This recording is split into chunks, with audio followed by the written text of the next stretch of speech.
दोस्तों अस्सलाम वालेकुम, या अली मदद। उम्मीद है कि आप खैर आफियत से होंगे। आज हमारे गांव में एक शादी की तकरीब मुनक़्क़द हो रही है। गांव की शादी और शहर की शादियों में बहुत बड़ा फ़र्क होता है। गांव में दिलकश और रवायाती होती है। गांव की शादी की तकरीबात दिखाता हूँ।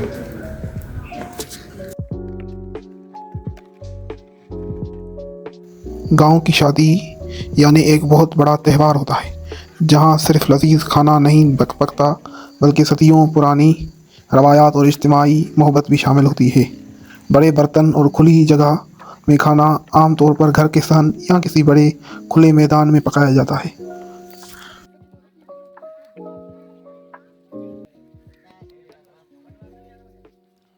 ज़्यादातर खाना लकड़ियों की आग पर बड़े देगों में तैयार होता है।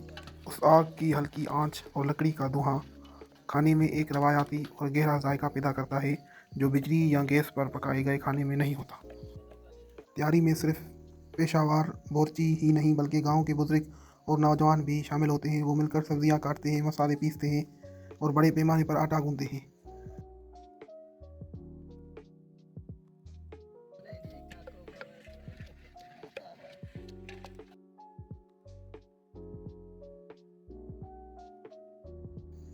शामियाना ये मरकज़ी जगह होती है जहाँ ज़्यादातर तकरीबात और उनमें मेहमान बैठते हैं। ये घरों के बाहर खुली जगह या गांव में लगाया जाता है। रंग बिरंगी कपड़ों और रोशनियों से खूब सजाया जाता है। मेहमानों के लिए आमतौर पर कुर्सियाँ लगाई जाती हैं ताकि आए आराम से बैठकर खाना खाएं।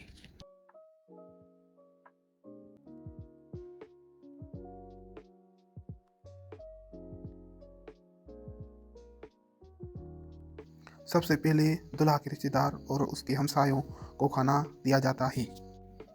दावत में लोगों को खाना खिलाना, पानी पिलाना वगैरह जो भी काम होता है वो अपने दूल्हा के रिश्तेदार और हमसाए करते हैं।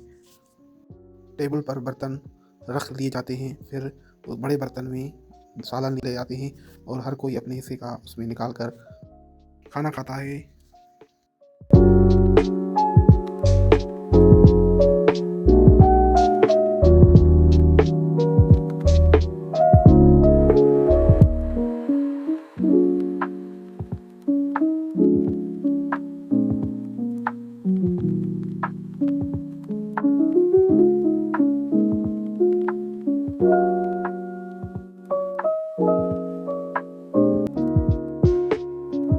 दोस्तों उम्मीद है कि ये शादी की तकरीब आपको पसंद आई होगी। सब्सक्राइब करें चैनल को, लाइक करें और कमेंट करें।